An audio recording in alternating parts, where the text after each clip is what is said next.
The sound of the slap cracked through the courtroom like a gunshot, sharp and sudden, the kind of sound that doesn't just hit skin but shakes the air around it. People gasped before they could stop themselves. A woman near the aisle sucked in her breath so hard it hurt. For a split second, time froze, and everyone in that room knew they had just witnessed something that could never be taken back. Before that moment, the silence had already been heavy, not calm, not respectful, heavy like a storm cloud that sits low in the sky, pressing down on everything beneath it. Every bench was full. Old wooden seats creaked under shifting bodies. Knees bounced, hands twisted in laps. Eyes darted back and forth, hungry for something to happen and afraid of it at the same time. The courtroom smelled faintly of old paper, floor cleaner, and nerves. It was the kind of place where truth was supposed to matter, where voices were meant to be heard. But that morning, truth felt small, and power felt very large. She stood alone at the defense table, a black woman in a simple gray suit that looked pressed by hand, not by money. No jewelry, no flashy shoes. Her hair was pulled back neatly, every strand in place, as if she had prepared for this moment with care and intention. Her hands were clasped in front of her, fingers interlocked, knuckles relaxed. Her back was straight, her chin was level. She looked calm, too calm, the kind of calm that makes people uncomfortable because it doesn't fit the story they have already written about, you in their minds. The judge hadn't arrived yet. The chair behind the high wooden bench sat empty, looming over the room like a reminder of authority that was late but inevitable.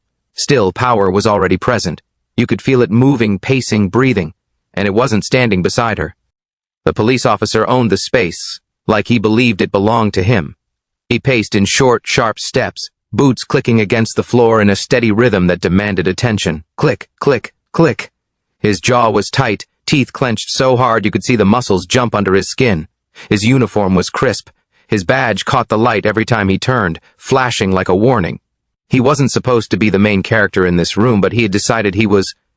He stopped in front of her, too close, close enough that she could smell the coffee on his breath, sharp and bitter, close enough that his shadow fell over her papers, darkening them. He leaned in, lowering his voice, not to keep it private, but to make it sting. "Lower your eyes when I speak," he hissed, each word pushed out like a threat. The room held its breath. She looked at him. Not up, not down, straight on. Her eyes were steady, unblinking.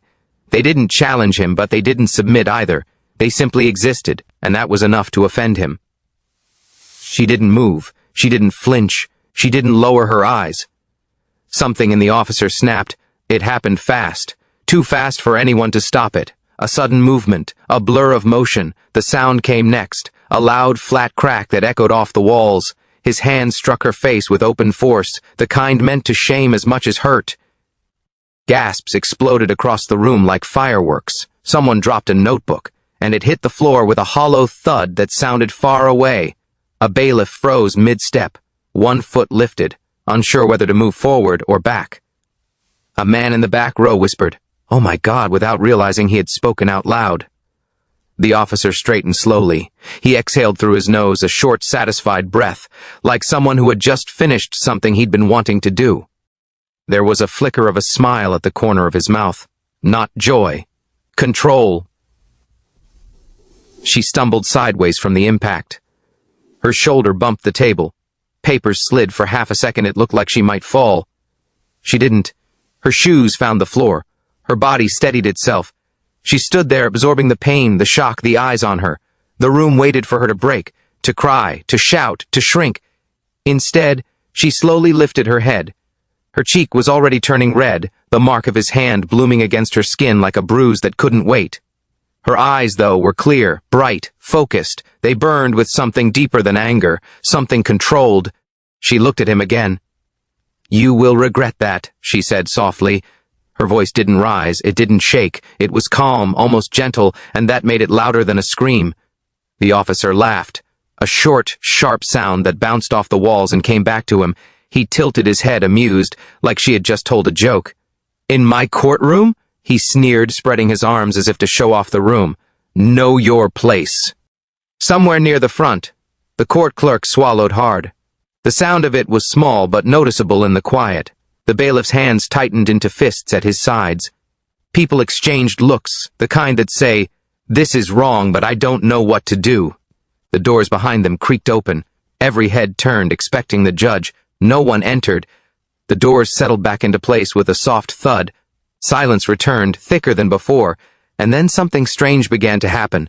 The clerk stood up from her chair without being told. Her movements were stiff, almost nervous. The bailiff straightened fully now, his posture snapping into something close to attention. A few people in the audience discreetly put their phones away, sliding them into pockets or bags as if they suddenly remembered rules that had always been there. Heads began to turn again, not toward the officer, toward her. It wasn't dramatic. It wasn't announced. It was subtle, like a shift in wind direction that you only notice because the air feels different on your skin. But it was real. The officer didn't see it.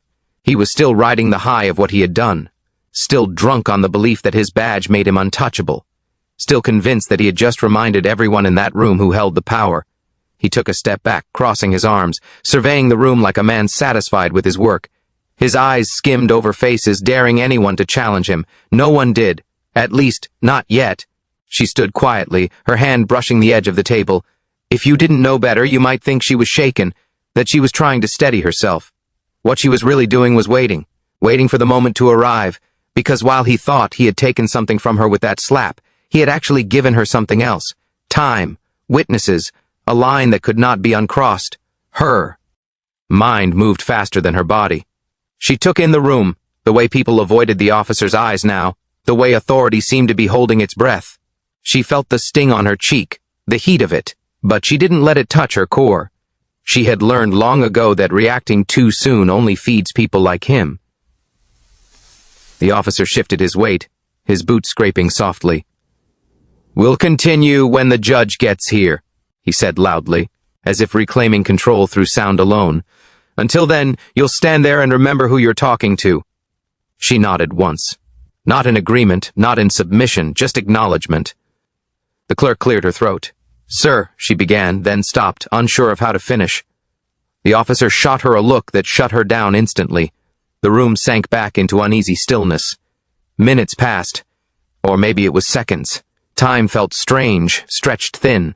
The empty judge's chair loomed larger with every heartbeat. She remained standing, her posture unchanged. If anyone was watching closely, they might notice the smallest shift in her expression. Not fear, not anger, patience. The officer tapped his fingers against his arm. He glanced at the door again, irritated now. He wanted the judge to arrive so this could be over, so the world could snap back into the shape he expected it to have. What he didn't understand was that the shape had already changed. The bailiff leaned slightly toward the clerk and whispered something. The clerk nodded, her face pale. A murmur rippled through the audience, low and cautious, like water moving under ice. The officer frowned. "What's going on?" he demanded. No one answered him. She took a slow breath in, then out. Her eyes never left the front of the room. Because she knew something he didn't. She knew that power doesn't always enter a room loudly. Sometimes it waits outside the door, sometimes it sits quietly at a table, wearing a gray suit, letting people reveal exactly who they are. The officer shifted again, a flicker of unease finally breaking through his confidence. He didn't know why, but for the first time since he raised his hand, he felt like the ground beneath him wasn't as solid as it had been a moment before. She touched her cheek again, just lightly, not to soothe it, to remind herself of the moment, to mark it. When the story of this day was told, people would remember the slap. They would remember the sound it made, the way the room gasped, the way injustice showed its face without shame. But they would also remember what came after. They would remember that she didn't beg, she didn't plead, she didn't crumble. She waited, and in that waiting, the balance of power shifted so quietly that the man who thought he owned the room never even saw it happen. Not yet. The silence stretched on, tight and electric, as if the room itself knew it was standing on the edge of something irreversible. And somewhere deep inside, the officer felt it too, a growing sense that the moment he thought he had won would soon be remembered as the exact moment he lost everything. The doors remained closed. The judge still hadn't arrived, but the truth was already seated, already watching, already in charge. The officer leaned back as if the courtroom were his throne. He planted his boots wide, rolled his shoulders, and let the silence work for him. He reached up and adjusted his badge slowly, making sure it caught the light. Gold against blue, authority polished and worn like armor.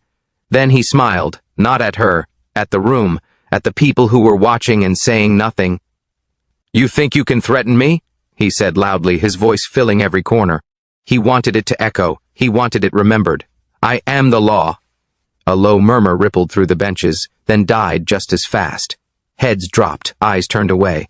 Power has a way of teaching people when to look down. She lifted her hand and wiped the corner of her mouth. Her fingers came away red, blood, fresh and bright against her brown skin. She glanced at it for a brief moment, then lowered her hand. Her breathing stayed steady. Her shoulders didn't slump. She didn't rush to explain or defend herself. "I asked for my attorney," she said calmly. The officer snapped his head toward her like a dog hearing a whistle. His smile vanished. "You don't get to ask for anything," he barked. The air thickened. You could feel it press against chests, make breathing harder. People shifted in their seats. A man crossed his arms, then uncrossed them. A woman clasped her purse tighter, as if that could protect her from what she was witnessing. No one spoke. No one moved forward. This is what power imbalance does. It turns rooms full of people into rows of silence. The officer stepped closer and began to circle her slowly, one step, then another. His boots scraped softly against the floor, a deliberate sound. He moved like a predator that knew its prey had nowhere to run. "You people always think the rules apply to you," he said, shaking his head as if disappointed. "Always want special treatment. Today you'll learn how things really work." His words were loud enough for everyone to hear, but his eyes stayed locked on her. He wanted her to feel singled out, exposed, small. The bailiff glanced toward the empty judge's bench again. Sweat beaded at his temple now, trickling down toward his jaw.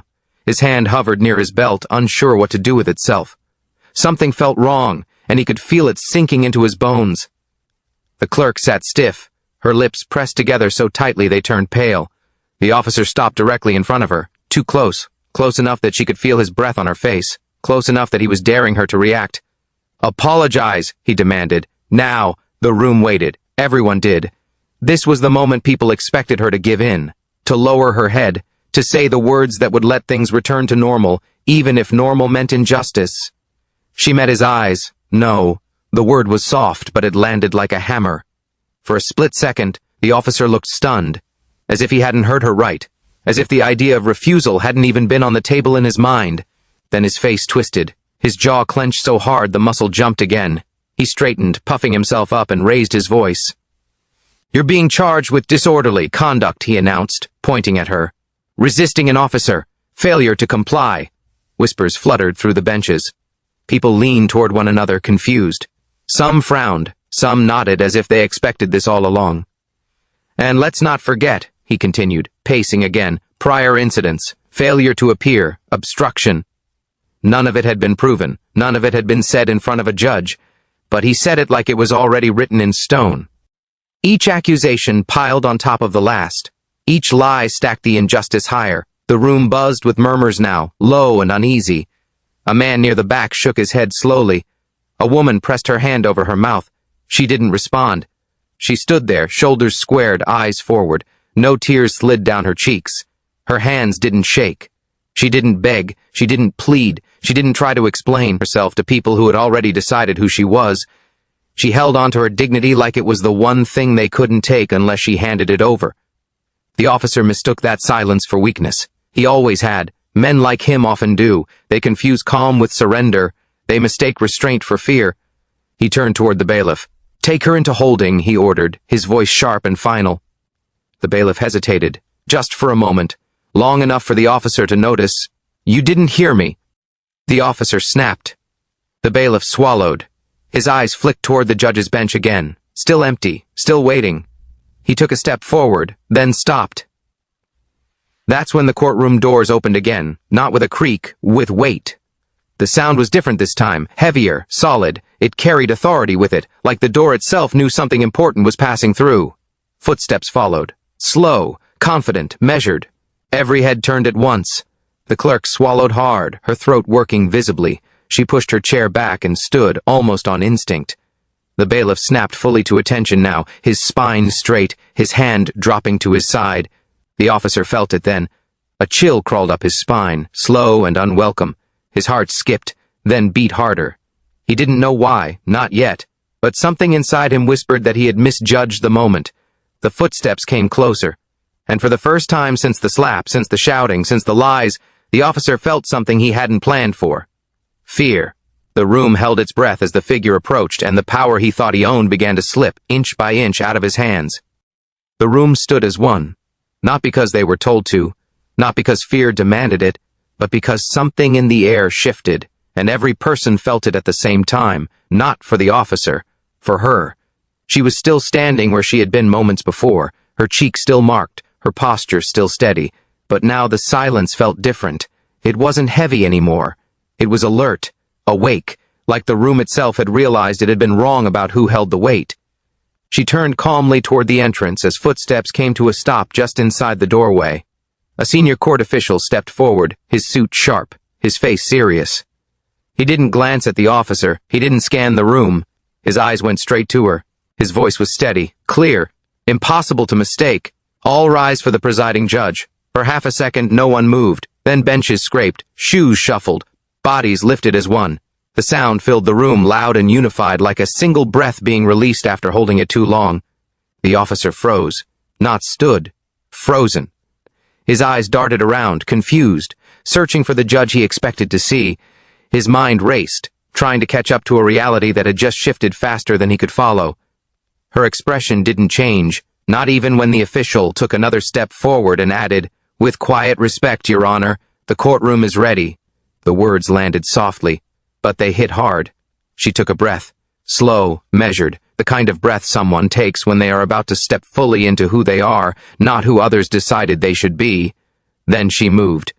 She walked past the officer, close enough that he could feel the air move as she passed, close enough that he could see the mark his hand had left on her face. She didn't look at him. She didn't need to. His presence no longer defined the room. She passed the defense table where moments earlier she had stood as an accused woman.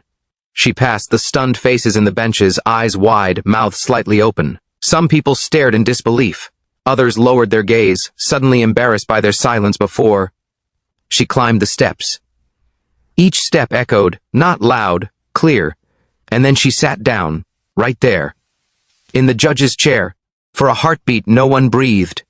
Then gasps erupted, sharp and uncontrollable.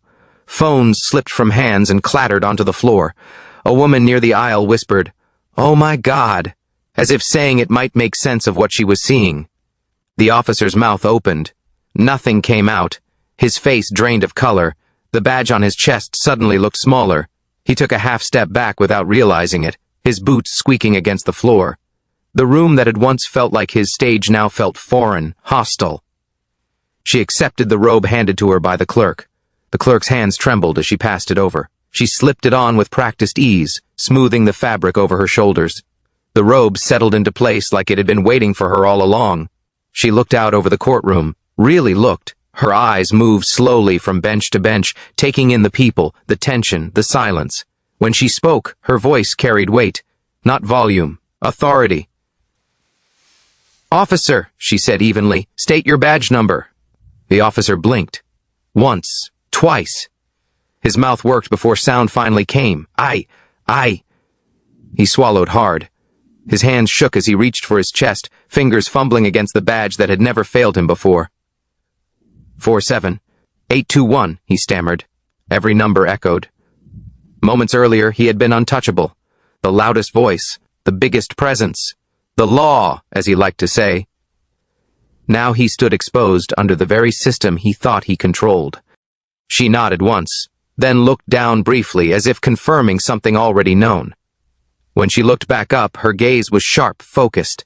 She began to speak again, and with each sentence, the world he had built around himself started to crumble.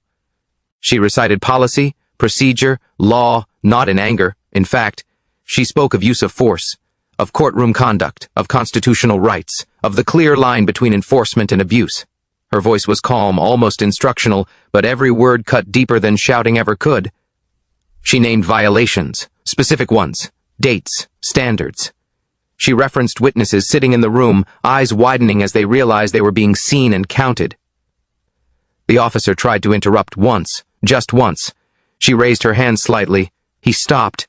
She continued. She spoke of dignity, Not as a concept, as a requirement of how authority is meant to protect, not humiliate, of how power without restraint becomes violence. The room was silent again, but this time it wasn't fear holding it together.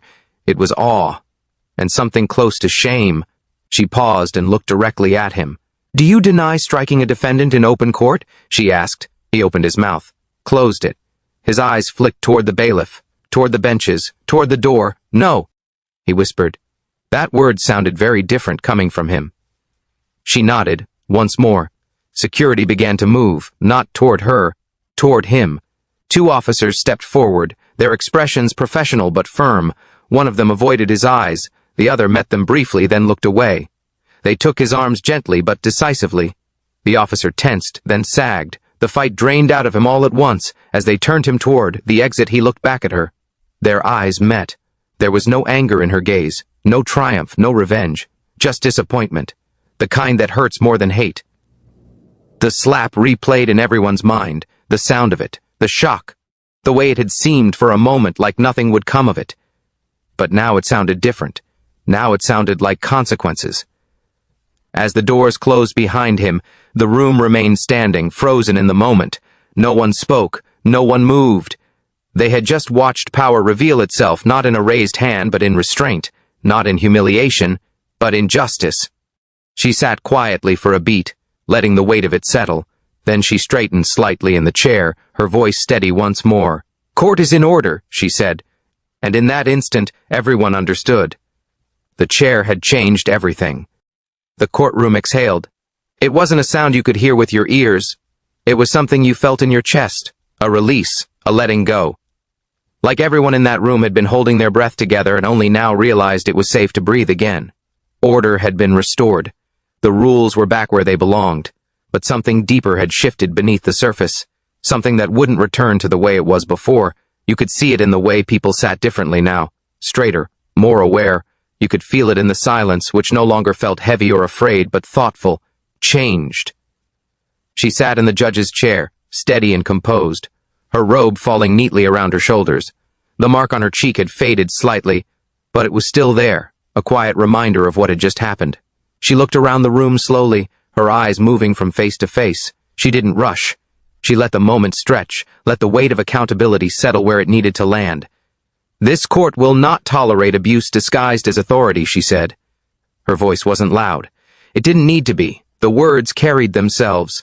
They landed gently but firmly, like truth often does when it's finally given space to speak. No one challenged her. No one dared. The clerk nodded, writing quickly. The bailiff stood at ease now, no longer frozen, no longer uncertain. The people in the benches watched with a new kind of attention. Not the kind driven by fear or shock, but respect. The officer was suspended that same afternoon. It happened quickly. Paperwork moved fast when the spotlight was bright. Charges followed soon after. Official ones, serious ones. His badge, once polished and worn proudly on his chest, was removed and logged as evidence. The thing he had used as a shield was now proof of what he had done wrong. By evening, his name was already being whispered in hallways. By morning, it would be printed in headlines. But that wasn't the part people talked about the most. After adjournment, when the courtroom emptied and the benches stood quiet again, she removed the robe, folded it carefully, placed it over the back of the chair. She didn't rush out. She didn't call anyone. She stayed. She sat alone for a moment. The silence returned, but this time it felt different, softer, honest. She touched her cheek gently. It was still sore, still tender, still real. The pain hadn't disappeared just because justice had shown up. It lingered, as pain often does. But it no longer felt like a wound meant to break her. It felt like a reminder. Power doesn't always announce itself with volume, she thought. Sometimes it waits, sometimes it watches. She had learned that lesson long before this day, learned it in rooms where she wasn't expected to speak, in meetings where her ideas were ignored until someone else repeated them louder, in moments where staying calm was mistaken for being weak. She had learned that restraint can be its own kind of strength, even when the world tries to convince you otherwise. She stood, straightened her jacket, and turned off the light. Outside the courthouse, the world kept moving. Cars passed, phones buzzed, conversations continued. But news of what happened inside those walls spread faster than anyone expected. Not because a man in uniform had fallen from his position. That story had been told before, and people were tired of it. This time the story was different. This time dignity had risen. People didn't cheer. There were no celebrations, no loud calls for revenge. What spread instead was something quieter, respect, reflection. Conversations that started with, "Did you hear what she did?" and ended with, "That took courage." Because the greatest reversal wasn't the officer's downfall. It was the reminder that true authority doesn't strike, it stands. It doesn't need to humiliate to feel powerful. It doesn't need to raise its voice to be heard. It knows who it is, even when others try to deny it. Justice doesn't need rage to work. It needs courage, the kind that holds steady under pressure, the kind that waits for the right moment, the kind that chooses restraint when anger would be easier. In the days that followed, people returned to that courtroom for other cases, different faces, different stories. But something had changed. The air felt lighter, the silence felt safer, and whenever someone raised their voice too high or tried to lean too hard on their authority, there was a pause, a memory, a reminder. Somewhere, the officer sat alone, his world smaller than it had been before. The badge that once made him feel untouchable gone. The power he thought he owned revealed as fragile. He replayed the moment again and again, the slap, the silence, the way the room had turned away from him. And somewhere else she continued her work, not as a symbol, not as a headline, just as a judge doing what she had always done. Standing, watching, protecting the line between authority and abuse. She never spoke publicly about that day. She didn't need to. The lesson had already been taught. Never mistake silence for weakness, never confuse a badge with character, and never forget that power without humility will always expose itself in the end. Because no matter how powerful someone looks in the moment, no matter how loud their voice or shiny their badge, you never truly know who's really in charge until the moment arrives. And when it does, the truth always stands.